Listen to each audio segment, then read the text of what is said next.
మరి రేపటి దినాన్నే మనకు గుడ్ ఫ్రైడే ఉంటున్నది గనక, దాని తాలూకు అనేకమైనటువంటి సంగతులు, 7 మాటల గురించైతే చాలా విషయాలు అందుబాటులో ఉన్నాయి. మనకు సోషల్ మీడియాలో, యూట్యూబ్ ఛానెల్స్‌లో అనేక రీతులుగా అందుబాటులో ఉండటం అనేది జరుగుతుంది. ఒకవేళ వాటిని వాకబు చేయనటువంటి వాళ్ళు రేపటి సంఘారాధనలో మరి గుడ్ ఫ్రైడే ఆరాధనలో కూర్చున్నప్పుడు సైతం ఆ మాటలు వింటారు.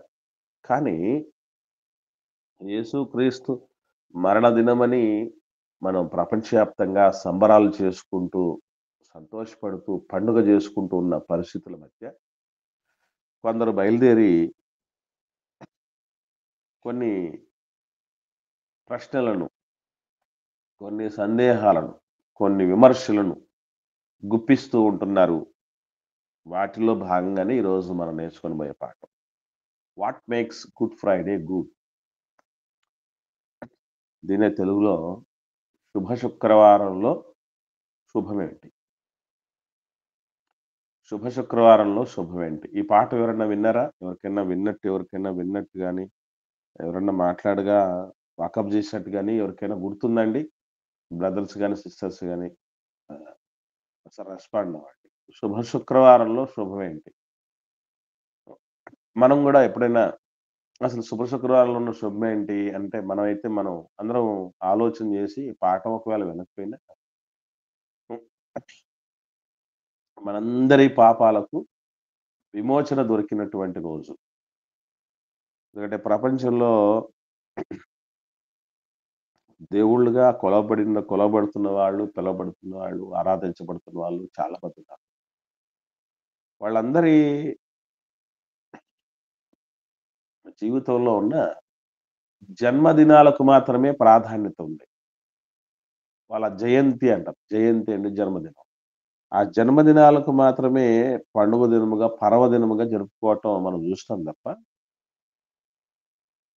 మరణదినం అన్నది శుభదినంగా ప్రపంచానికి పర్వదినంగా జరుపుకోవటం ఒక్క మన ప్రభు విషయంలోనే జరుపుకుంటాం. మీరు బాగా గమనించండి. ఎక్కడైనా లోకంలో దేవుళ్ళుగా పిలవబడుతున్న వాళ్ళు చాలా మంది ఉన్నారు కదా! వాళ్ళ పుట్టినరోజులు జరుపుకుంటామా? వాళ్ళ చనిపోయిన రోజులు జరుపుకుంటాం మనం పండగలాగా? ఏ రోజు జరుపుకుంటారండి? పుట్టినరోజులే జరుపుకుంటారండి. పుట్టినరోజులే జరుపుకుంటాం మనం. చనిపోయిన రోజున పండగలుగా చేసుకోం. ఒకవేళ అలాగేమన్నా చేసుకున్నామంటే ఒక్క యేసు ప్రభుల వారి మరణం విషయంలోనే జరుపుకుంటాం. సరే ఇదంతా బానే ఉంది. మనమైతే గొప్పగా చెప్పుకుంటూ ఉన్నాం. 7 మాటల్లో ఉన్న యేసు ప్రభుల వారి గొప్పతనం అయన్నీ ఆహ్, చెప్పుకుంటూ వస్తున్నాం. గుడ్ ఫ్రైడేలో మనందరికీ పాప విమోచన కలిగిందని చెప్తున్నాం. కానీ అందరూ మనలాగే ఆలోచించేవాళ్ళు, మనలాగే విధేయత చూపేవాళ్ళు, మనలాగే పరమార్థాన్ని గ్రహించేవాళ్ళు, మనలాగే రక్షణకు లోబడేవాళ్ళు ఉండరు అందరూ. మనలాగే బైబిల్ అందరూ చదవరు. చదువుతున్నటువంటి వాళ్ళు విమర్శనా కోణంలో చదివి చెప్పినటువంటి మాటలేంటంటే, మీరేదైతే గుడ్ ఫ్రైడే అని అంటున్నారో, ఆ గుడ్ ఫ్రైడేలో అసలు గుడ్డే లేదు. గుడ్ ఫ్రైడేలో గుడ్డు లేదు. శుభ శుక్రవారంలో శుభం ఎక్కడుంది అసలు?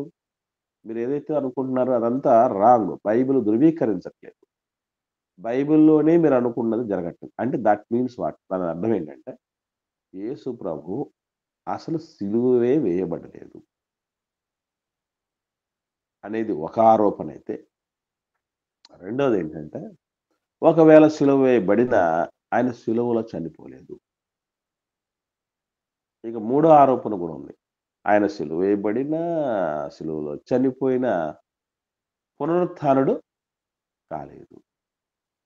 ఆయన రెజరక్షన్ జరగలేదు.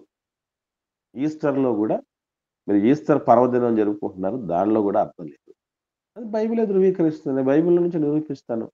నేను నా నా దగ్గర చాలా క్వెషన్స్ ఉన్నాయి. సందేహాలున్నాయి.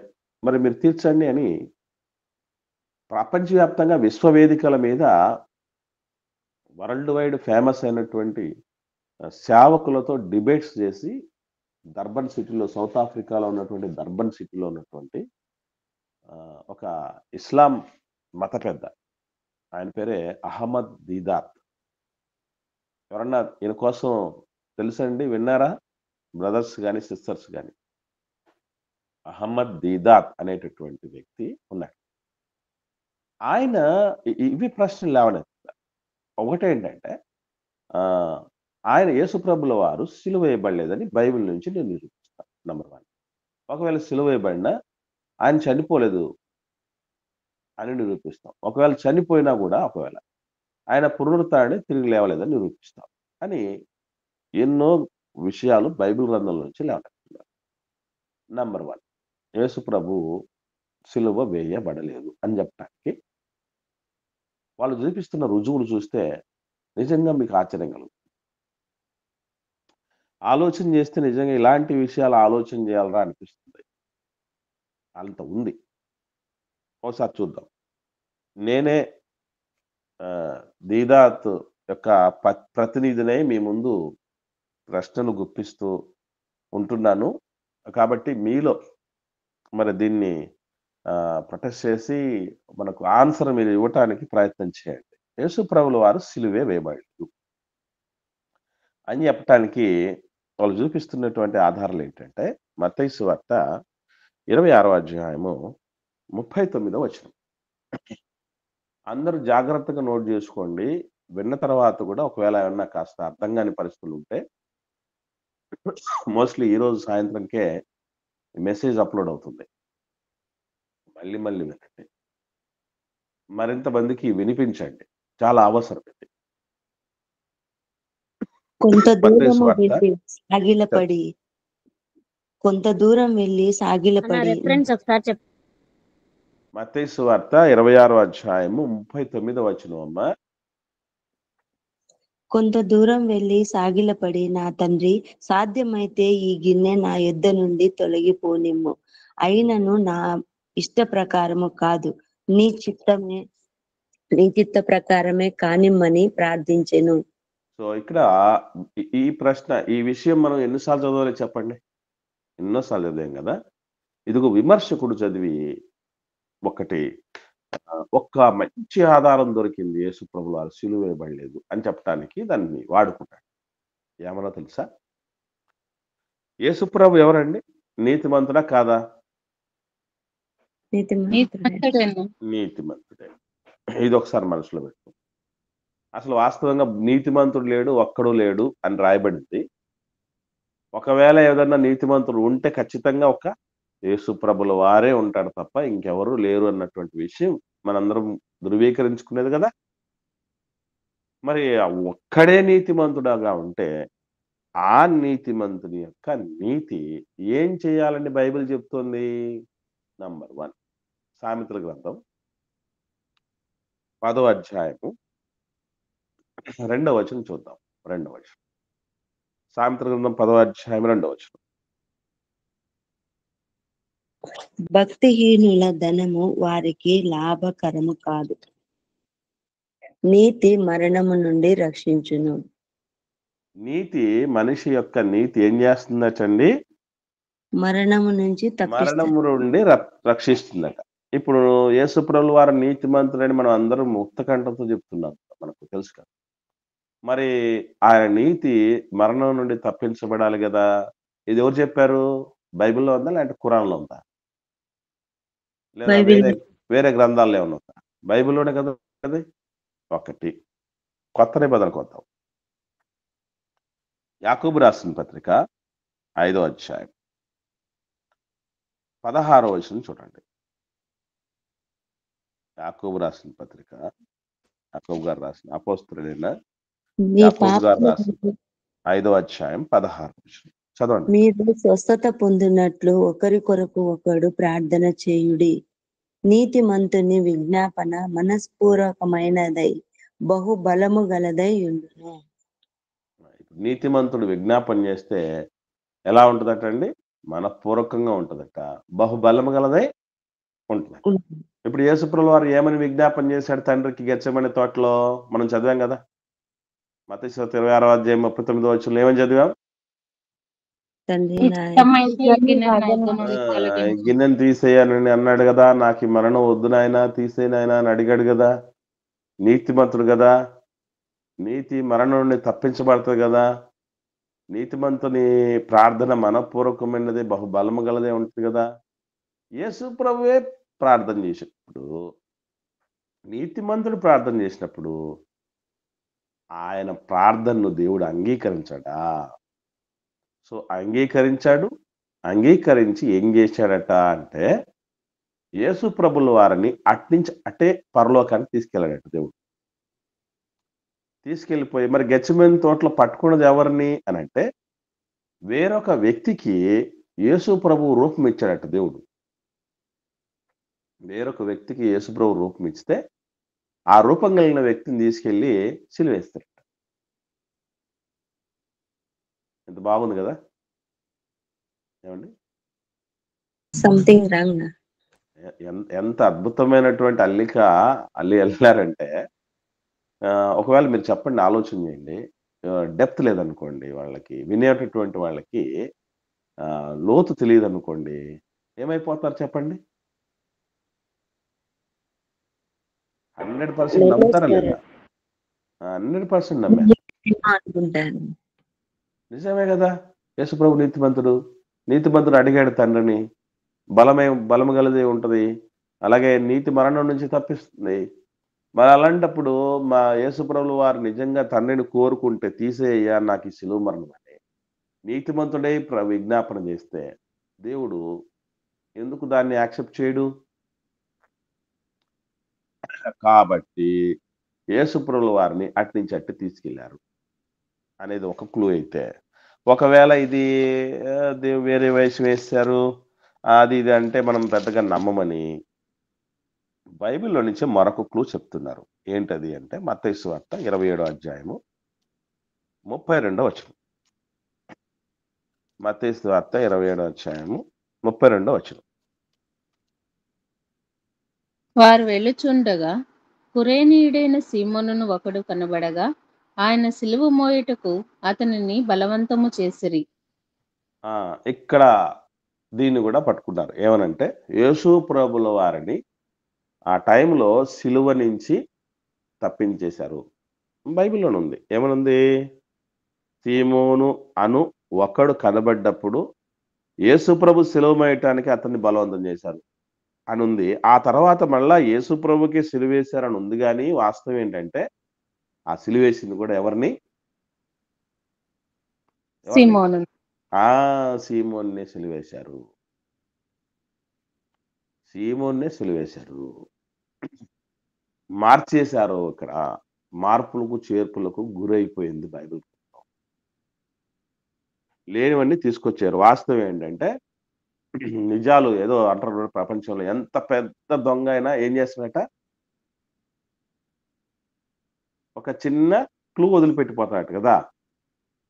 ఒక చిన్న ఆధారం వదిలిపెట్టిపోతాడట. కాబట్టి మీరు ఎంత దాచేయాలని చూసినా కూడా, యేసుప్రభు నీతిమంతుడు. నీతిమంతుడిని దేవుడు మరణానికి అప్పగిస్తాడా? అంత ఘోర మరణానికి. నీతి మరణం నుండి తప్పించబడుతుందని బైబిలే చెప్పింది. నీతిమంతుడు విజ్ఞాపన చేశాడు, నాకు ఇష్టం లేదయ్యా ఈ సిలువ మరణం, నువ్వు తీసేయ్యా అని అడిగితే, ఇష్టం లేని మరణాన్ని యేసుప్రభు మీద రుద్దుతాడా దేవుడు? బలవంతం చేస్తాడా దేవుడు? దేవుడు మనకి స్వేచ్ఛనిచ్చేస్తే, లోకంలో ఉన్న పాపాత్ముడికి స్వేచ్ఛనిస్తే, పుణ్యాత్ముడికి స్వేచ్ఛనివ్వడా? ఆయనకి ఇష్టం లేని మరణాన్ని దేవుడు ఇస్తాడా? ఇష్టం లేని మరణం ఒక మనిషి చనిపోతే, అది బలవంతంగా చంపేసిన పరిస్థితి అవుతుంది. కానీ అది లోక కళ్యాణం ఎట్లా అవుతుంది? లోకానికి మేలు ఎట్లా అవుతుంది? ఇది వాళ్ళ వాదన. ఏమండి? కాబట్టి ఇప్పుడు నిజంగా సిలువ వేయబడ్డాడు అని చెప్పటానికి మనం ఏ ఆధారం చెప్తాం చెప్పండి? ఇప్పుడు వీళ్ళకి ఆన్సర్లు ఏ విధంగా చెప్పడానికి అవకాశం ఉంటుంది? ఇప్పుడు మీరు మాట్లాడే టైం వచ్చింది, మాట్లాడండి. ఎస్పెషల్లీ వీళ్ళు లేవనెత్తిన ప్రశ్నలకు మాత్రమే జవాబులు చెప్పాలి. వేరేటి వద్దు మనకి. కరెక్ట్‌గా క్వెషన్‌లకే మనం ఆన్సర్ చేయగలగాలి. ఒకసారి మీకు అందినటువంటి జవాబులు చెప్పండి, ఇబ్బందేం లేదు.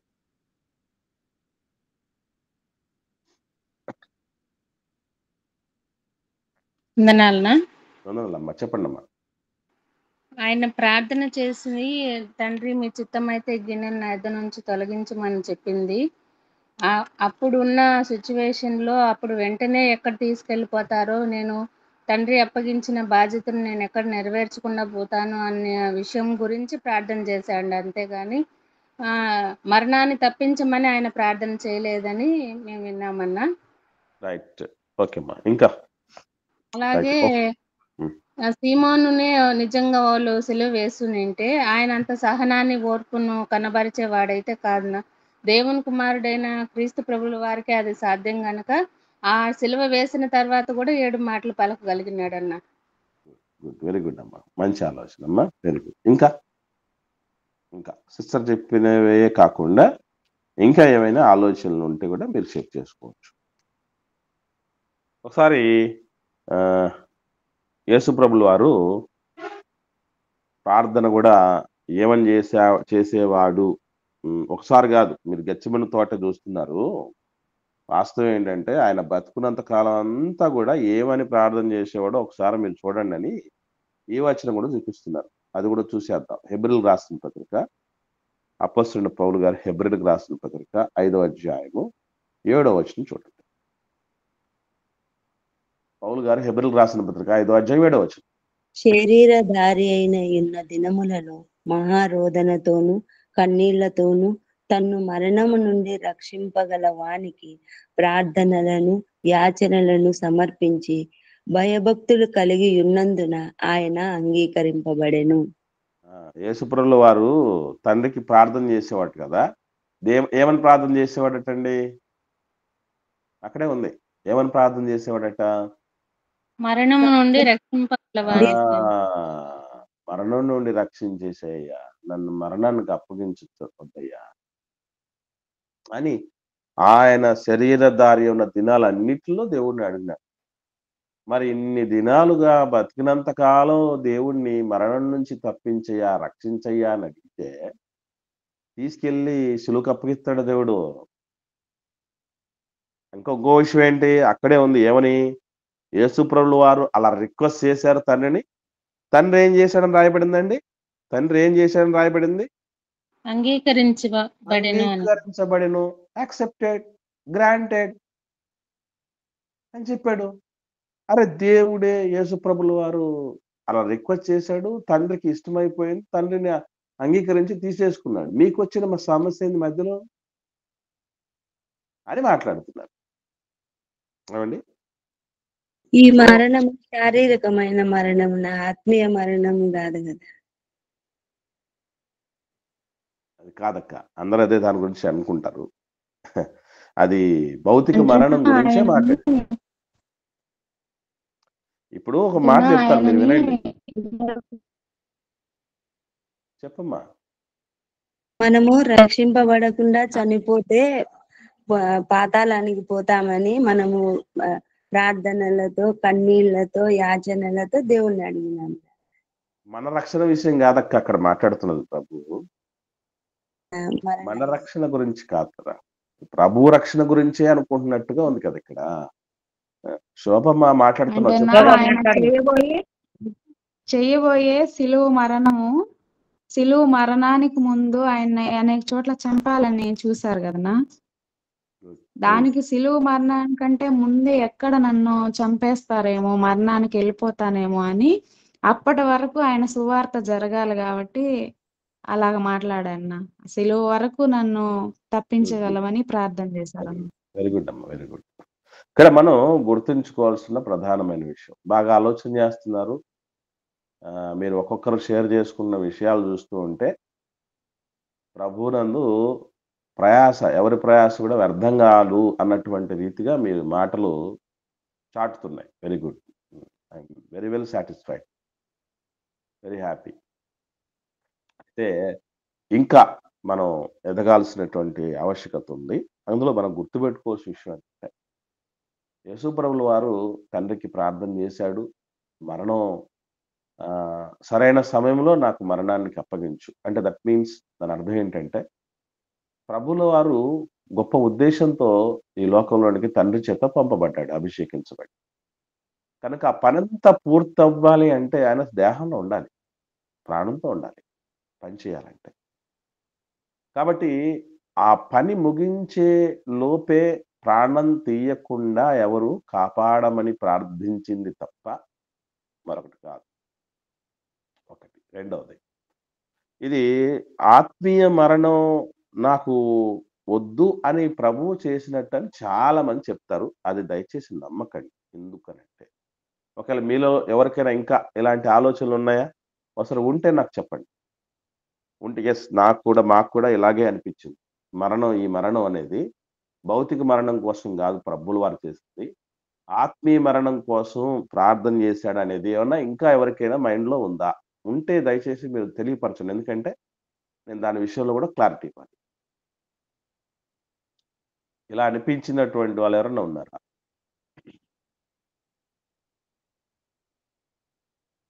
త్వరగా మాట్లాడండి. బ్రదర్స్ గాని, సిస్టర్స్ గాని ఎవరికైనా సరే ఇలా అనిపించిన పరిస్థితి ఉందా?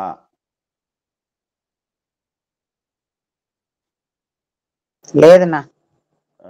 ఒకరు చెప్పారు. ఎవరమ్మా ఇంతకుముందు దాని విషయంలో చెప్పింది?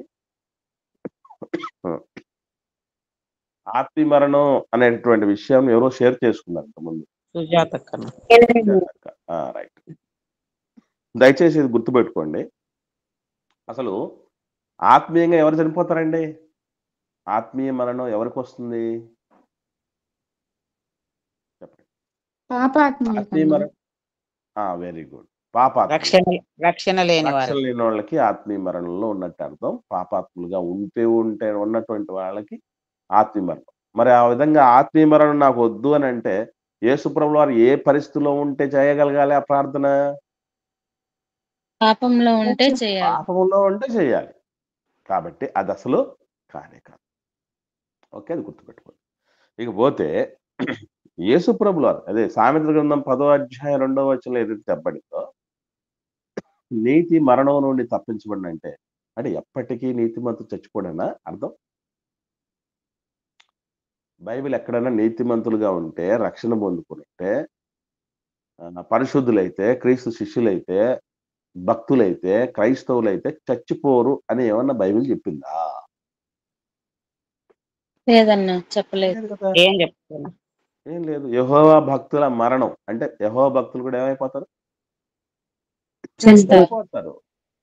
మరణము రుచి చూడకుండా బ్రతికే నరుడే నిండు.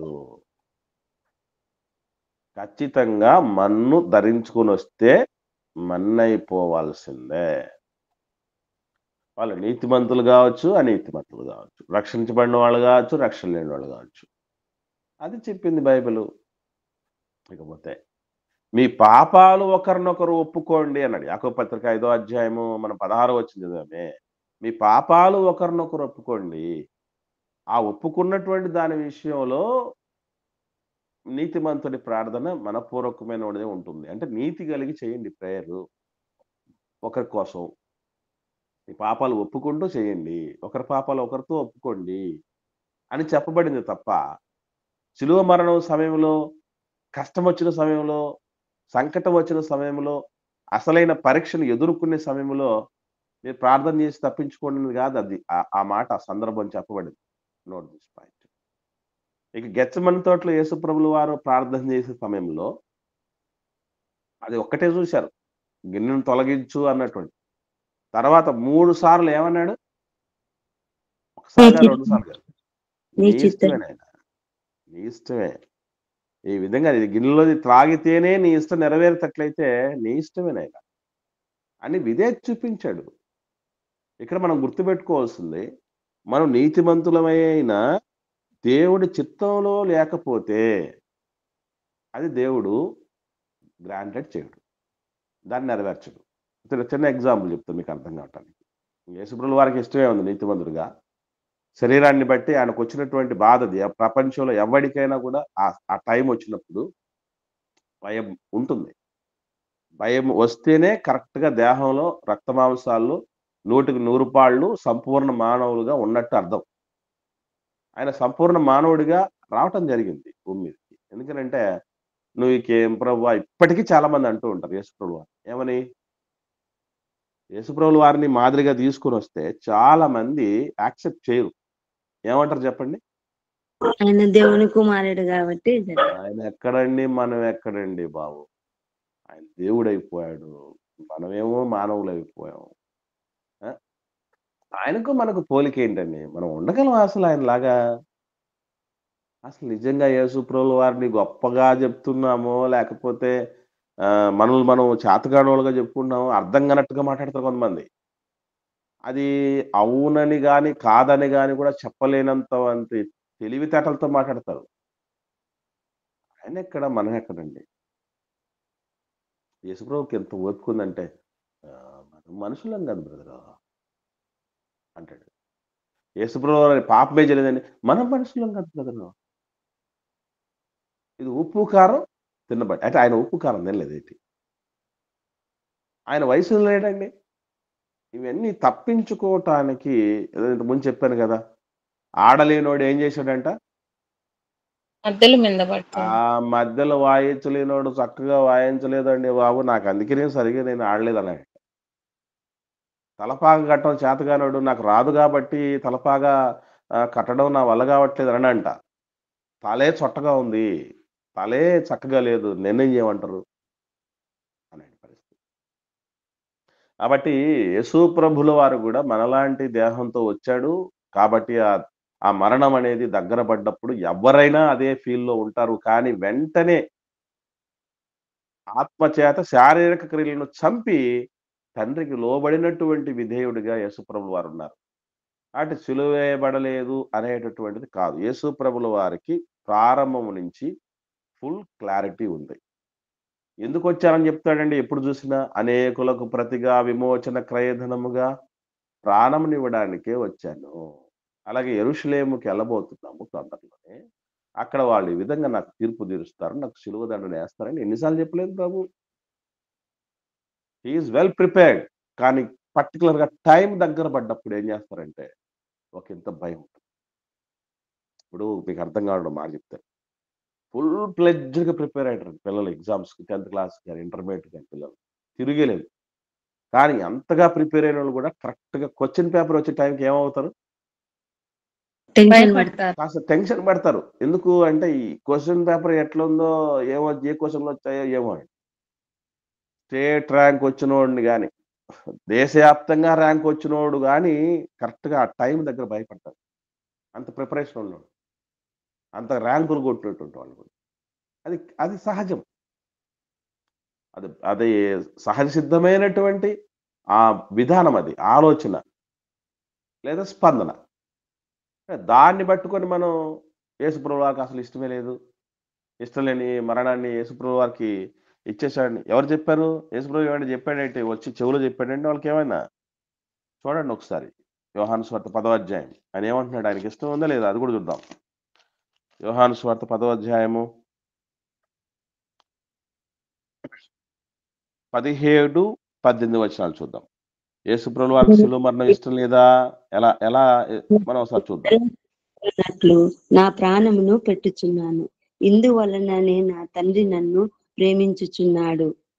ఎవడును నా ప్రాణము తీసుకొనడు. నా అంతట నేనే దాన్ని పెట్టుచున్నాను. దాన్ని పెట్టుటకు నాకు అధికారము కలదు. దాన్ని తిరిగి తీసుకొనుటకును నాకు అధికారము కలదు. నా తండ్రి వలన ఈ ఆజ్ఞ పొందితిన నేను. యేసుప్రభుల వారు అంటున్న మాట. ఎవడు నా ప్రాణం యేసుప్రభు ప్రాణం వాళ్ళు తీసేసుకున్నారు, వీళ్ళు తీసేసుకున్నారు, వాళ్ళ కేకలు గెలిచేసాయి. ఇది చూసే వాళ్ళకి కనపడేది కదా! చూసే వాళ్ళకి కనపడేది. కానీ వాస్తవం ఏంటి అంటే, నేను సరెండర్ అయిపోతున్నాను. నాకు నేనుగా వాలంటీర్‌గా వచ్చేస్తున్నాను. లేకపోతే నిండు సభలో పిలాతు ఉన్నటువంటి టైంలో, హేరోదు ఉన్న టైంలో యేసుప్రభు వారు గళమిప్పితే ఏమైపోతారు? ఎవడు నిలవగలడు? ఎవడు గెలవగలడు చెప్పండి? ఇక్కడ న్యాయశాస్త్రంలో గొప్ప గొప్ప పట్టా తీసుకున్నాడు గాదు. న్యాయమే మూర్తి భవించి నిలిచినటువంటి వ్యక్తి ఆయన. కాబట్టి ఆయన నోరు తెరిస్తే ఎవడు నిలవడు. ఎన్నో సార్లు యేసుప్రభుల వారు నోరు తెరిచిన ప్రతిసారి అందరూ ఎదుటోడు నోరు మూసుకున్నాడంతే. ఎందుకనంటే సత్యానికి, న్యాయానికి ఉన్నటువంటి శక్తి అలాంటిది. ఎవరు నిలవజాలరు. కానీ బొచ్చు కత్తిరించు వాని ఎదుట గొర్రె మౌనముగా ఉండునట్లు ఉంటేనే లోక కళ్యాణం. మానవాళికి రక్షణ. అందుకే ఆయన సైలెంట్ అయిపోయాడు. లేకుండా ఆయన వైలెంట్ అయ్యి ఉంటే ఎవడు నిలబడతాడు? చూడండి ఇక్కడ ఏమంటున్నాడంటే, ఎవడో తీసుకుంటున్నాడు అనుకున్నావా? పిలాతు ఏమన్నాడు? నువ్వు మాట్లాడవా? నేను నిన్ను శిక్షించడానికి నాకు అధికారం ఉంది. నిన్ను విడుదల చేయటానికి నాకు అధికారం ఉంది. ఏమనుకుంటున్నావు నువ్వు అని అంటే, పై నుండి అధికారం అంటూ ఒకటి నీకు రాకపోతే నువ్వేం చేయలేవని యేసుప్రభు అంటాడు. పిలాతు ఏమనుకుంటాడంటే, పైనుండి అధికారం అనుకుంటే హేరోదు నుంచి అనుకోను అని యేసుప్రభు వారు చెప్తున్నటువంటి మాట ఏంటంటే, యజమానులకు యజమాని, పరమ యజమాని గురించి తండ్రి చిత్తం ఆయన ఆజ్ఞలో ఉంది కాబట్టే మీకు సరెండర్ అవుతున్నాను రా నేను, లేకపోతే అంత లేదు నాయన అని చెప్పాడు ప్రభు. కనుక ఆయన ఇష్ట ప్రకారంగానే ప్రాణం పెడుతున్నాను అన్నాడు చూడండి. నా అంతట నేనే దాన్ని పెట్టుచున్నాను. దాన్ని పెట్టడానికి నాకు అధికారం ఉంది, తిరిగి తీసుకోవడానికి అధికారం ఉంది. ఈ ప్రపంచంలో అందరూ చచ్చిపోతారు, పూర్వకంగా చచ్చిపోతారు. నేను ఎప్పుడు చెప్తూ ఉంటాను, దేశ సేవలో ప్రాణాలు అర్పించినటువంటి వాళ్ళు చాలా మంది ఉన్నారు. స్వతంత్ర పోరాటంలో ప్రాణాలు అర్పించిన వాళ్ళు ఉన్నారు.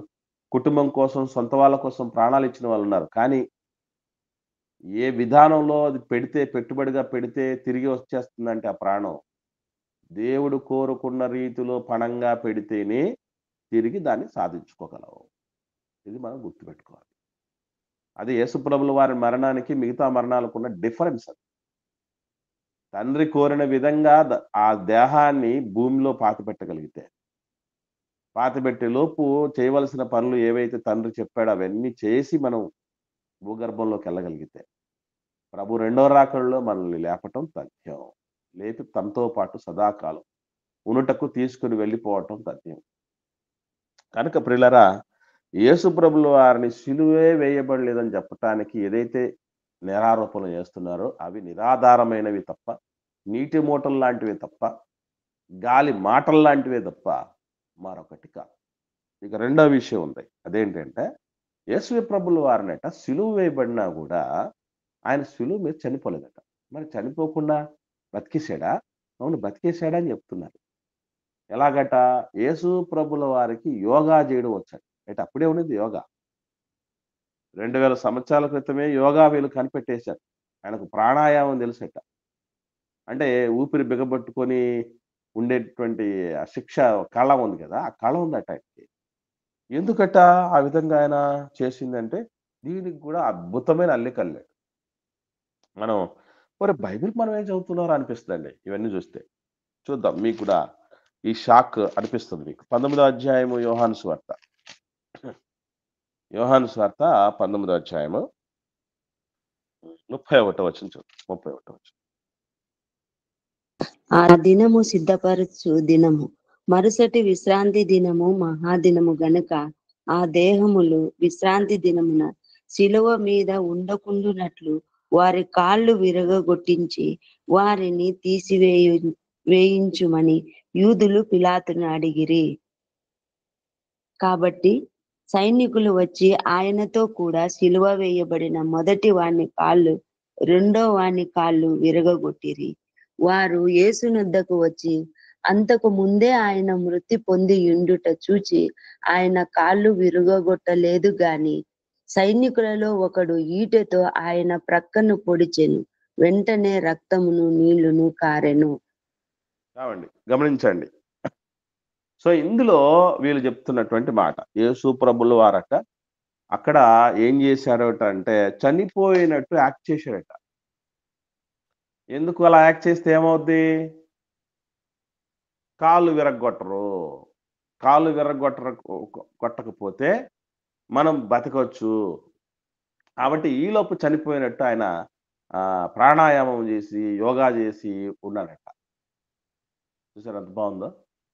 ఏమండి, ఎవరన్నా విన్నారనుకోండి, ఏమనిపిస్తుంది చెప్పండి? ఏమనిపిస్తుందండి ఈ మాటలు ఇలా ఇలా చెప్పినటువంటి, ఇలా ఇంటర్ప్రిట్ చేసినటువంటి విషయాలు పంచుకున్నారనుకోండి, ఏమనుకుంటారండి వాళ్ళు? మీకు కూడా ఏమనిపిస్తుంది? నమ్మశక్యంగా లేదా ఇది? ఎవరు మాట్లాడట్లేదు, లైన్ లో ఉన్నారా లేదా? అట్లా అంటే లేఖనాలు తప్పైపోతాయి కదనా. మీకు లేఖనాలు తెలిసాయి కాబట్టి ఓకేనమ్మా. మీరు మామూలుగా సాధారణ మానవులుగా ఆలోచన చేయండి. ఇలా చెప్తే ఏమనుకుంటారు చెప్పండి? నమ్ముతారు 100% నమ్మేస్తారు. ఎందుకంటే యేసుప్రభుల వారు అక్కడ చనిపోయినట్టు యాక్ట్ చేస్తే కాళ్ళు కొట్టేయకుండా ఉంటారు. కాళ్ళు కొట్టేయకుండా ఉంటే బతికిపోవచ్చు. కాబట్టి ఇలా చేశాడు శిలువ మీద ఆయన. ఇంకొకటేంటంటే, ఇక శిలువ మీద నుంచి దింపి నీకోదేము గారు, తర్వాత అరిమత యోసేపు వీళ్ళిద్దరు కూడా యేసుప్రభు వారికి రాశారు కదా! సుగంధ ద్రవ్యాలు. ఏంటనుకుంటున్నారవి? ఆ గాయాలను క్యూర్ చేసేవట. గాయాల్ని క్యూర్ చేసేవాడు. మరి గాయాల్ని క్యూర్ చేసేవైతే మీకు అసలు ఎంత బ దారుణమైనటువంటి ఆరోపణంటే 19వ శతాబ్దంలో రక్తానికి సంబంధించినటువంటి అనేకమైన వాస్తవాలను కనుగొని, రక్తాన్ని పోతే అంటే ఏదో ఒక కారణాన్ని బట్టి దేహంలో రక్తం వెళ్ళిపోతే, మరలా ఆ ప్రాణం నిలబడాలి అంటే రక్తం ఎక్కించే పద్ధతి 19వ శతాబ్దంలో ప్రారంభమైంది. ప్రపంచానికి అంతకు మునుపు. ఇలా ఎక్కువ రక్తం పోయినటువంటి వ్యక్తి సిలువలో రక్తము ఎంత పోయింది అనంటే అక్కడ ఏటుతో పొడిచినప్పుడు ఏమొచ్చిందట? నీళ్లు కూడా వచ్చాయి. నీళ్లు వచ్చిందట. రక్తము, నీళ్లు ఎప్పుడొస్తదో తెలుసండి? రక్తం ఇంకా అంతా ఇంకా లేదు అన్నప్పుడు నీళ్లు. మనము ఎప్పుడన్నా గొర్రెను చంపేసినప్పుడు, లేకపోతే కోడిని చంపేసినప్పుడు మీరు బాగా గమనిస్తే చివర్లో ఒక నీళ్ళ లాంటిది ఒకటొస్తుంది. తెల్లనిది. దాన్ని సీరం అని అంటారు. అది ఎప్పుడొస్తుందనంటే మొత్తం బ్లడ్ అంతా పోయిన తర్వాత వస్తుంది. బ్లడ్ అంతా వెళ్ళిపోయిన తర్వాత వచ్చేస్తుందది. ముందు రాదు. అంత బ్లడ్ పోయినటువంటి వ్యక్తి తిరిగి రావాలి అంటే 100 బతకాలి అంటే ఖచ్చితంగా ఆయనకు ఏం చేయాలో తెలుసండి? ఇమ్మీడియేట్‌గా రక్తం రక్తం ఎక్కిస్తే తప్ప బ్రతకడు. కానీ రక్తం ఎక్కించే పద్ధతి మానవుడికి ఎప్పుడొచ్చిందనంటే 19వ శతాబ్దంలో వచ్చింది. 1900 సంవత్సరాల క్రితం జరిగిన ఇన్సిడెంట్. చెప్పగలరు. ఆ యొక్క సమాధిలోనట మొత్తం అంతా క్లియర్ చేశారట. మరి సమాధిలో అన్నీ క్లియర్ చేస్తే సమాధి నుంచి బయటకెట్లొస్తాడు మరి ఆయన? అంత రక్తసిక్తంగా ఉన్నటువంటి వ్యక్తి అప్పుడప్పుడే కోలుకున్నాడు అనుకుందాం, కాసేపు 3 రోజుల్లో కోలుకున్నాడు అనుకుందాం. ఇలా రాక్షసానందం కాసేపు జరగని అన్నట్టు. ఆ పెద్ద రాయిని దొర్లిస్తారు. ఆ రాయి పక్కన ఉన్నటువంటి సైనికుల్ని ఎవరు అటకాయిస్తారు? ఏంటిది? సాధ్యమేదేనండి అసలు. అసలు యేసుప్రభు మరణాన్ని ధృవీకరించింది ఎవరో తెలుసా? యేసుప్రభు మరణాన్ని ధృవీకరించింది ఎవరో తెలుసా అండి? ఒకసారి చూద్దాం. మార్కు సువార్త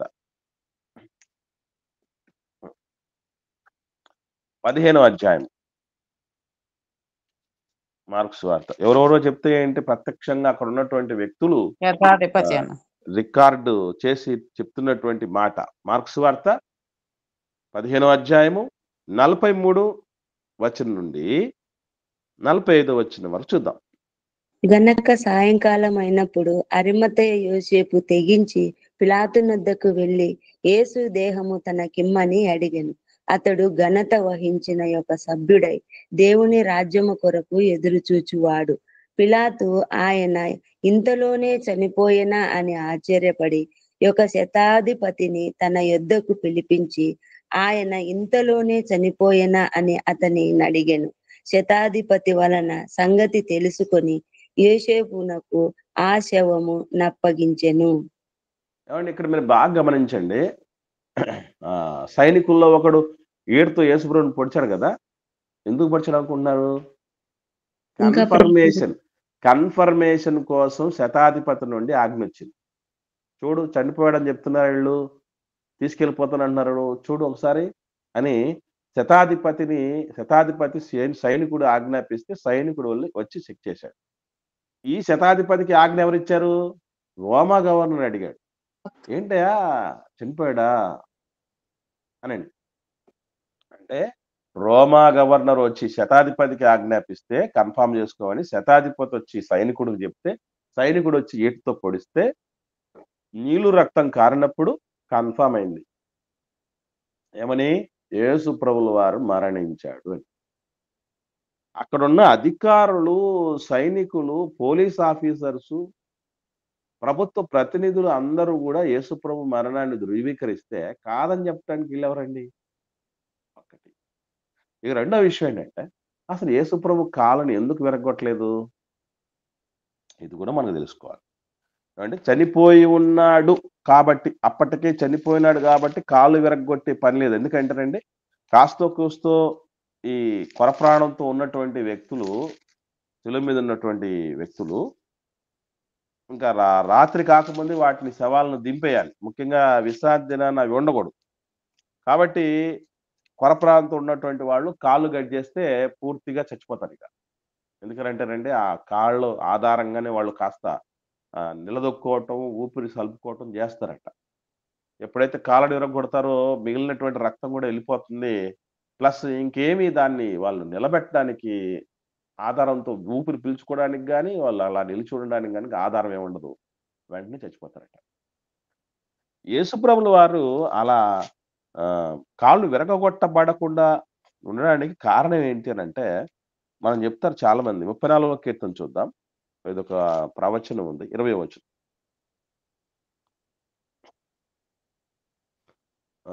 కీర్తనల గ్రంథం 34వ కీర్తన 20వ వచనం చూద్దాం. ఆయన వారి ఎముకలన్నింటినీ కాపాడును, వాటిలో ఒక్కటైనను విరిగిపోదు. నీతిమంతుల గురించి మాట్లాడుతున్నటువంటి మాట అండి. వాని ఎముకలన్నిటినీ కాపాడుతాడు, వాటిలో ఒక్కటైనను విరిగిపోదు. ఇది ఎస్పెషల్లీ యేసుప్రభుల వారి కోసం ప్రవచించబడినటువంటి విషయం. ఎందుకు విరగకూడదు? ఎందుకు విరగకూడదు? ఇంకోటి ఏంటంటే, యోహాను సువార్త 19వ అధ్యాయము 36వ వచనంలో కూడా ఈ మాట రాయబడింది. చూద్దాం మాట. యోహాను సువార్త అతని 19వ అధ్యాయం ఎముకలలో 36వ వచనం. అను లేఖనము నెరవేరినట్లు ఇవి జరిగెను. లేఖనం ఎక్కడ చూసాం మనం? కీర్తనలలో 34వ కీర్తన 20వ వచనం చూసాం కదండి. అది లేఖనము నెరవేరాలి. ఎందుకు నెరవేరాలి? ఎందుకు నెరవేరాలి? ఎవరికైనా ఐడియా ఉందండి? దేవుని సంకల్పం ఆ విధంగా. దేవుని సంకల్పం నెరవేర్చుటకే వచ్చింది. రైట్. ఓకే, ఇంతేనా? ఇంకెవరన్నా? యేసు ప్రభుల వారు కొరింథీయులకు రాసిన మొదటి పత్రిక 5వ అధ్యాయము, అపోస్తలుడైన పౌలు గారు కొరింథీయులకు రాసిన మొదటి పత్రిక 5వ అధ్యాయము 7వ వచనం చూద్దాం. 7వ వచనం. మీరు పులిపిండి లేనివారు గనక క్రొత్త ముద్ద అవుటకై ఆ పాతదైన పులిపిండిని తీసి పారవేయుడి. ఇంతేకాక క్రీస్తు అను మన పస్కా పశువు వధింపబడెను గనక పాతదైన పులిపిండితోనైనను దుర్మార్గతయు దుష్టత్వమును పులిసి పిండితోనైనను కాకుండా నిష్కపటమును సత్యమును పులియని రొట్టెలతో పండుగ ఆచరింతము. ఇక్కడ గమనించండి, యేసుప్రభుల వారు ఎవరట? పస్కా పశువుకు పస్కా ఏమి పశువు. లోపం ఉండకూడదు. పస్కా పశువు ఇక్కడ ఏముందో చెప్పండి అక్క. పస్కా పశువు అని రాయబడింది. యేసుప్రభుల వారు పస్కా పశువు. ఆ రోజు పస్కా పండుగ అనేది మనకు తెలుసు కదా. సంహారపు దూత ఇశ్రాయేలు ఇళ్ల మీద పడి ఇశ్రాయేలీల్లో ఏ ఒక్కరిని కూడా సంహరించకుండా దాటిపోయడానికి వధించబడిన పస్కా పశువు రక్తం కాపాడింది. ఆ విధంగా ఇశ్రాయేల్ సమాజం అంతా సేఫ్ లోకి వచ్చింది ఒక పశువు వధించబడటం, చనిపోవటం వల్ల. అలాగే మనందరి దోషాలు, పాపాలు ఆ రోజు ఇశ్రాయేలును కాపాడింది పస్కా పశువు. ఈరోజు సర్వమానవాళిని కాపాడింది దేవుడు ఏర్పరిచిన పస్కా పశువు యేసుప్రభుల వారు. ఈ పస్కా పశువు విషయంలో మనం తెలుసుకోవాల్సిన సత్యం ఏంటంటే, 12వ అధ్యాయము నిర్గమకాండం 46వ వచనం చూద్దాం. నిర్గమకాండం 12వ అధ్యాయము 46వ వచనం చూద్దాం.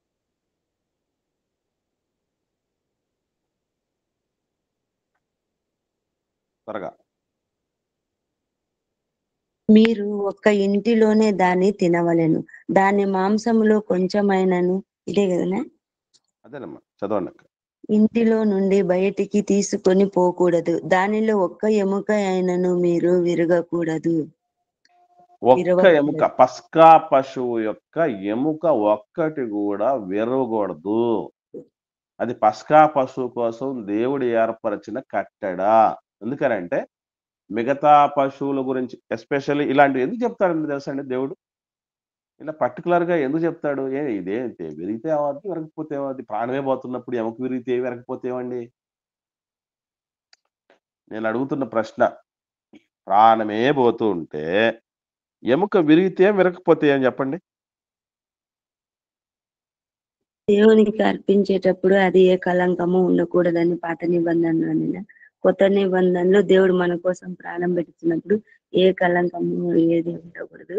అది లే- కదక్క. లేకపోతే ఇప్పుడు ఒక చిన్న విషయం చెప్తాను వినండి. ఇప్పుడు ఎముకలు మనం విరిచేసి తింటూ ఉంటే అది కళంకం ఉందని అర్థమా? ఎముకలు విరిచేసి తింటున్నాం చాలా వాటిని. అంటే అవన్నీ మనం కళంకం ఉండేటివి తింటున్నామా? వాటిలో ఏ ఒక్కటి పరిశుద్ధమైనది లేదని అర్థం. ఎలా చెప్పగలం అట్లా మనం? ఆయన మాటని ఎంతవరకు పాటిస్తారని కండిషన్ అండి. రైట్. ఇంకా అమ్మా. ఇంకా అలాగే సంఖ్యాకాండంలో కూడా చూద్దాం ఈ మాట. 9వ అధ్యాయం సంఖ్యాకాండం 12వ వచనం. దీనికి ఆన్సర్ నేను చెప్తాను. మీరు అంటే మనం ఎక్కడున్నాం అనేది మనం అర్థం చేసుకోవటానికి ఇలాంటి ప్రశ్నలు మీకు వేస్తూ ఉంటానండి. ఎవరు కూడా ఇబ్బంది పడకండి. ఆన్సర్ అయితే తర్వాతనే తెలిసిపోతుంది. ఇంకోటేంటంటే మేము నేర్చుకునే టైంలో ఇంత గట్టిగా పట్టి అడిగి ఆన్సర్లు రాబట్టి నేర్పించే వాళ్ళు లేరు. నాకెప్పుడూ అనిపిస్తూ ఉంటది. నాకు అట్లా టోల్ పెద్దగా లేకపోయినా ఇంత టైం పట్టింది. ఉండుంటే ఎంత బాగుండేది అనిపించేది. మీరు కూడా ఎట్లా ఫీల్ అవుతున్నారో తెలియదు. మేము ఉదయాన్నే వచ్చి రాగానే ఈ క్వశ్చన్ బ్యాంక్‌తో మనం చేస్తున్నామని ఎవరు అనుకోకండి దయచేసి. మన కోసమే అది అవసరం. మీరు అడిగినప్పుడు మేము చెప్తే అవి మాకు బాగా గుర్తుండిపోతాయినా. వెరీ గుడ్ అక్క, సంతోషం. సంఖ్యాకాండం 9వ అధ్యాయం 12వ వచనం చూడండి. సంఖ్యాకాండం 9వ అధ్యాయం 12వ వచనం. ఇప్పటి వరకు దానిలో కొంచెమైనను మిగలనీయవలదు, దానిలోనిది ఒక్క ఎముకనైనను విరగవలదు. పస్కా అది పండుగ పస్కా పండుగ విషయమైన కట్టడలన్నింటినీ వారు దాన్ని ఆచరించాలి అన్నట్టు కదా. సో ఇదంతా పస్కా తాలూకు విషయాలు అని అర్థం. ఇప్పుడు మనం ఆలోచన చేద్దాం. ఎందుకు ఎముక విరవనీయకుండా తినాలంటే చూడండి, మనము మిగతా ఆహార పదార్థాలు ఎన్నోసార్లు మిగతా రోజులలో తినుంటాం. వాటి లాంటిది కాదు ఇది. ఇప్పుడు మనం ఇంట్లో తింటాం రొట్టె, పరిశుద్ధ దినము నాడు ప్రభు బల్ల రొట్టె తీసుకుంటాం. అవి రెండు ఒకటేనా? కాదునా, వేరు. కాదు. అంటే ఎప్పుడైతే దానికి మనం ఒక కట్టడ అనేది పెడతామో ఆ కట్టడను బట్టే మనం దానికి ఇచ్చే విలువ ఉంటుంది, మర్చిపోకండి. అర్థమైందండి? మిగతా వాటి మాంసాలు తినేటప్పుడు ఏ రోజు దేవుడు అవి చెప్పలే, నువ్వు ఎముకలు పిండి చేసి తిను, అది లోపల ఉన్నటువంటి అది ఉంది కదా మూలుగని తినేసేయి, రాకపోతే మొత్తం మొక్కలు చేసి పడేసేయి, నో ప్రాబ్లం. కానీ మిగతా వాటి లాంటిది కాదు ఇది. దానికోసం ఒక అటెన్షన్ ఉండాలి, ప్రత్యేకమైనటువంటిది ఇదే అర్థం చేయించటానికే దేవుడు ఈ కట్టడ పెట్టాడు. లేకపోతే ప్రాణం అయిపోయినప్పుడు ఎముకలది ఏముందండి? మొత్తం నామరూపాలు లేకుండా తినేసేటప్పుడు ఎముకలది ఏముంది? ఎముకలకి ఏమైనా ప్రత్యేకత ఉందని? అది కాదు. మిగతా పశువులు లాంటి అన్ని పశువులతో పాటు దీన్ని నువ్వు ట్రీట్ చెయ్యొద్దు. ఇట్ ఈస్ యూనిక్, అది ప్రత్యేకమైనది. అది మనకు అర్థం చేయించటానికి దేవుడు ఎముక విరవకుండా తిన్నాయన అన్నాడు. ఎవరైనా పిల్లలు ఒకవేళ తెలుసో తెలియక, ఎందుకంటే అలవాట్లో పొరపాటు కదా మనం చేసేది, అందున మరలా మామూలుగా తిండి తినేటప్పుడే దేవా నీకు స్తోత్రం నాకు ఆత్రం అని తింటాం. అందులో మాంసం తినేటప్పుడు ఎట్లా తింటాం ఏమండి? మాంసం తినేటప్పుడు ఎట్లా తింటాం? రావురు మంది తింటాం కదా. అందుకే అటెన్షన్ పే చేయకపోతే, మనకు ఎక్కాల్సింది ఎక్కకపోతే ప్రయోజనం ఉండదు కనుక దేవుడు పెట్టిన కండిషన్స్. అది చెప్పులు వేసుకొని తినమంటాడు, త్వరగా తినబట్టాడు, చేదు కూరలు తినబట్టాడు. ఇదన్నీ ఎందుకు అంటే ఏదో పురుషులందు పుణ్య పురుషులు వేరని, పండుగలందు పస్కా పండుగ వేరండి. పస్కా పండుగ వెరీ డిఫరెంట్. ఎందుకనంటే లోక పాపములను మోసుకుని పోవు దేవుని పస్కా పశువు యేసుప్రభువు వారు. కాబట్టి అక్కడ దాకా తీసుకెళ్ళటానికి దేవుడు ఏర్పరిచినటువంటి తంతు ఇదంతా. అందుకే ఏమన్నాడు, ఎముకలు విరగనీయకుండానే దేవుడు యేసుప్రభువుని తీసుకెళ్ళి, లేకపోతే మన ఎముకలు ఇరిగాయి. ఆయన ఎముకలు ఇరగనీయకుండానే అర్పణ అయిపోయింది, యాగం కంప్లీట్ అయిపోయింది, లేకపోతే మన ఎముకలు ఇరిగాయి. అది మర్చిపోకండి. ఇక చివరిగా ఒక మాట, శుక్రవారంలో సౌమ్యం ఉందయ్యా అని చెప్పి అడుగుతూ యోనా వలె యేసుప్రభువు వారు 3 రాత్రింబగళ్ళు భూగర్భంలో ఉంటాడని చెప్పాడు కదా. యోనా ఏ విధంగానైతే చేప కడుపులో ఉన్నాడో, తిమింగల గర్భంలో ఉన్నాడో, నేను కూడా 3 రోజులు ఉంటాను అని చెప్పాడు కదా యేసుప్రభువు వారు. మత్తయి సువార్త 12:40. దీని గురించి కూడా ఒక క్లారిటీ తీసుకున్న తర్వాత మనం ముగించుకుందాం. మత్తయి సువార్త 12:40 చూడండి. యోనా తీసారా?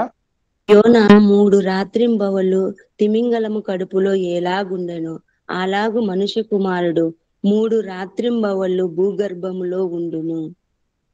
ఇక్కడ కూడా మన వాళ్ళు చేతివాటం వాళ్ళ యొక్క విషయాన్ని, వాళ్ళకు ఉన్నటువంటి చాకచక్యాన్ని ప్రదర్శిస్తున్నారు. ఏమని అడిగాడంటే అహ్మద్ ఇదాత్ గారు ఇదే చూపించి చాలా మందికి సేవకులకి, లైక్ జోనా, యోనాను జోనా అంటారు ఇంగ్లీష్లో కదా. ఇప్పుడు యోనా గారు తిమింగలం కడుపులో బతికున్నాడా చనిపోయినాడా? బతికే ఉన్నాడు. మరి బతికే ఉంటే యేసుప్రభువు వారు కూడా భూగర్భంలో ఎలా ఉండాలి చెప్పండి? బ్రతికే ఉండాలనా కదా. ఎందుకు? యోనా వలే అన్నాడు. యోనా వలే అని అంటే ఆయన అక్కడ తిమింగలం కడుపులో బతికుండి యేసుప్రభువు వారు భూగర్భంలో చచ్చిపోయి ఉంటే యోనా వలే అవుతుందా? కాదు కదా. అయిపోయింది సంగతి. ఆయన బతుకున్నాడు, ఈయన బతుకున్నాడు. మీరేంటి చచ్చిపోయాడు అని చెప్తున్నాడు? మీరేంటి గుడ్ ఫ్రైడే అంటున్నాడు? మన కోసం, మన పాపాల కోసం చనిపోయిన రోజు అంటున్నారు మీరు అని లేవనెత్తాడు ప్రశ్న. ఇదే ప్రశ్న మన దగ్గరికి వచ్చింది అనుకోండి, మనం ఏం చెప్తామండి జవాబు? యోనా కంటే ఆయన గొప్పవాడు అని కూడా చెప్పినాడు కదా. అది ఏ విధంగానమ్మా గొప్పవాడు? ఆయన తిరిగి చనిపోయి తిరిగి లేస్తానని కూడా చెప్పినాడు కదా. ఆయనే చెప్పినాడు యేసుక్రీస్తు ప్రభువు వారు. అంటే ఇక్కడ యేసుప్రభులు వారే చెప్పాడు కదమ్మా. ఇక్కడ యోనా లాగే నేను ఉంటానని యేసుప్రభులు వారే చెప్పారు. ఇది కూడా నేను మరణించి తిరిగి లేస్తానని చెప్పింది యేసుప్రభులు వారే. ఓకే, మేము ఒప్పుకుంటాం. కానీ ఇక్కడ కూడా చెప్పింది యేసుప్రభువా వేరే అయినా? యేసుప్రభువే. మరి ఆన్సర్ ఏంటి? అంటే 3 రోజులు అన్నట్టున్నా చనిపోయినట్లు కాదు. ఏమ్మా నాన్న శోభమ్మ చెప్పునైనా అన్న, అక్కడ 3 రోజులు ఆయన మచ్చం కడుపులో ఉన్నాడు, నేను అట్లాగే 3 రోజులు అంటాను చెప్పి, అంటే అక్కడ జీవం గురించి ఎలాగు ఉండెను, అది కాదు నాయన, ఎలాగు ఉండెను అన్నదాన్ని ఏమంటున్నారంటే ఎలాగు ఉండెను, బ్రతికి ఉండెను. తిమింగలం కడుపులో ఎలాగు ఉండెను, బ్రతికి ఉండెను. యేసుప్రభుల వారు భూగర్భంలో కూడా ఎలాగూ ఉండును, బ్రతికి ఉండును అని అంటున్నారు. ఇప్పుడు మాట్లాడండి. యోనా పరదేశకు పోలేదు కదనా, ఈయనైతే పరదేశకు వెళ్ళినాడు కదనా, నెమ్మది పరదేశాలు. ఓకే, ఇంకా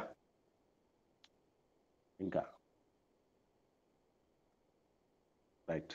అది ఒక సాదృశ్యంగా చూపించాడన్న యోనా గారి గురించి. అంటే సాదృశ్యం అంటే పోలిక ఉండాలి కదమ్మా, పోలిక ఉండాలి కదా. పోలిక అంటే మరి అది కానప్పుడు ఎట్లా పోలిక అవుద్ది?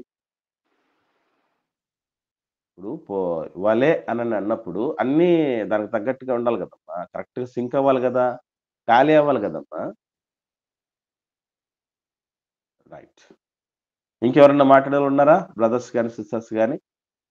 మనం ఆన్సర్లోకి వెళ్ళిపోయి ముగించుకుందాం. ఇక్కడ మనం గుర్తుపెట్టుకోవాల్సింది ఏంటంటే, అమ్మ మాట్లాడతారు ఎవరన్నా? లేదన్నా చెప్పండి. అమ్మ రైట్, గమనించండి. ఇక్కడ మనం గుర్తుపెట్టుకోవాల్సిన విషయం ఏంటంటే, యోనా వలే అని చెప్పినటువంటి ఆ పోలిక ఏదైతే ఉందో దేని కొరకు పోలిక అనేది మాత్రమే మనం ఆలోచన చేయట్లా. అన్ని యోనా లాంటి పోలికలు చెప్పలేదు యేసుప్రభుల వారు. అక్కడ దేన్ని పోలికగా తీసుకోవాలని చెప్పాడు? 3 దినములు. టైం అనేది 3 రాత్రింబగళ్ళు. మనం ఏది పోలికగా తీసుకోవాలో అదే చెప్పాడు యేసుప్రభువు వారు కూడా. మనం ఏం బుర్రలు బద్దలుకోవాల్సిన పని లేదు. ఒకవేళ అన్ని పోలికలు తీసుకుందామే అనుకుందాం. ఏమన్నా తేలే వద్దా? ఉదాహరణకి యోనా గారు దేవుడు వెళ్ళమన్న చోటికి వెళ్ళలేదు. అవునా? కానీ యేసుప్రభువు వారు పరలోకం నుండి భూలోకానికి ఎక్కడికి వెళ్ళమంటే అక్కడికి వచ్చాడు. ఓకే. తేలే అయిందా మరి? అవ్వలేదు. లేదు. నంబర్ 1. నంబర్ 2, ఆయన తిమింగలం కడుపులోకి వెళ్ళింది దేన్ని బట్టి? యోనా గారి అవిధేయతను బట్టి. కానీ యేసుప్రభుల వారు భూగర్భంలోనికి వెళ్ళింది దేన్ని బట్టి? తన అవిధేయతను బట్టి కాదు. యేసుప్రభు అవిధేయతను బట్టి అక్కడికి వెళ్ళలేదు ఆయన. సర్వమానవాళి అవిధేయతను మోయడాన్ని బట్టి వెళ్ళాడు. డిఫరెన్స్ ఉందా లేదా? తేడా ఉందా లేదా? కాబట్టి ఉంది. ఆయన అవిధేయుడిగా ఉండి పనిష్మెంట్ దిశగా తిమింగలం గర్భంలో పోయాడు. ఈయన విధేయత చూపించి అందరి యొక్క బాధలను భరించుకుంటూ దేవుడికి ఘనమైనటువంటి కుమారుడిగా నిరూపించబడుతూ వెళ్ళాడు. ఎంత డిఫరెన్స్ ఇద్దరికి? ఇంకొకటి, అయ్యా తప్పైపోయింది తండ్రి, నన్ను క్షమించు నాయనా అని యోనా గారు తిమింగలం కడుపులో నుంచి మొరబెట్టుకున్నాడా లేదా? మొరపెట్టినాడు. మరి యేసుప్రభుల వారు మానవుడి కోసం మొరపెట్టాడు తప్ప, వాడి తప్పిదాలను వాళ్ళ పాపాలు క్షమించమని మొరపెట్టాడు తప్ప, ఈయన తప్పు చేశాడు కాబట్టి సమాధిలోంచి బయటికి తీసుకురాని ఏ రోజు మొరపెట్టడం లేదు. కాబట్టి డిఫరెన్స్ ఉంది. పోలిక ఎక్కడ చెప్పాడు? టైం చెప్పాడు 3 రాత్రింబగళ్ళు. అది కూడా ఎందుకు తెలుసండి? చాలా మందికి తెలీదు. యేసుప్రభుల వారు 3 రోజుల తర్వాత ఎందుకు లేవాలండి? మరుసటి రోజే లేస్తారని చెప్పొచ్చు కదా! ఏమైనా ఐడియా ఉందండి ఎవరికైనా?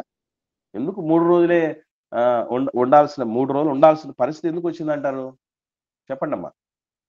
రోజుల్లో దేవాలయాన్ని పడగొట్టి తిరిగి లేపుతానని చెప్పినారు ఓకే. కదా. యేసుప్రభుల వారు చెప్పారక్క, బానే ఉంది. ఎందుకు 3 రోజులు? ఈరోజు చనిపోయి రేపు లేవచ్చు కదా! పోనీ రెండో రోజు లేవచ్చు. నువ్వు 5 రోజులు లేవచ్చు కదా! ఎందుకు మరి 3 ఎందుకు పెట్టాల్సొచ్చింది?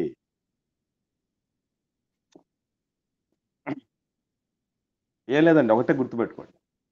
యేసుప్రభుల వారు చనిపోగానే ఆశ్చర్యపడ్డారా లేదా? తొందరలోనే చనిపోయాడు అనగానే ఆశ్చర్యపడ్డారా లేదా? ఎవరు ఆశ్చర్యపడింది? రోమా గవర్నర్ పిలాతు. ఎందరికో మరణదండన, శిలువ దండన విధించినటువంటి వ్యక్తి. వాళ్ళు శిలువ మీద ఉండి ప్రాణం అటు పోలేక, రాలేక, ఊగిసలాటలో ఉండి చచ్చిపోతారటండి. అది శిలువ మరణంలో ఉన్నటువంటి ప్రత్యేకత. కానీ యేసుప్రభుల వారు త్వరగా చనిపోయేసరికి ఆశ్చర్యపడ్డాడు.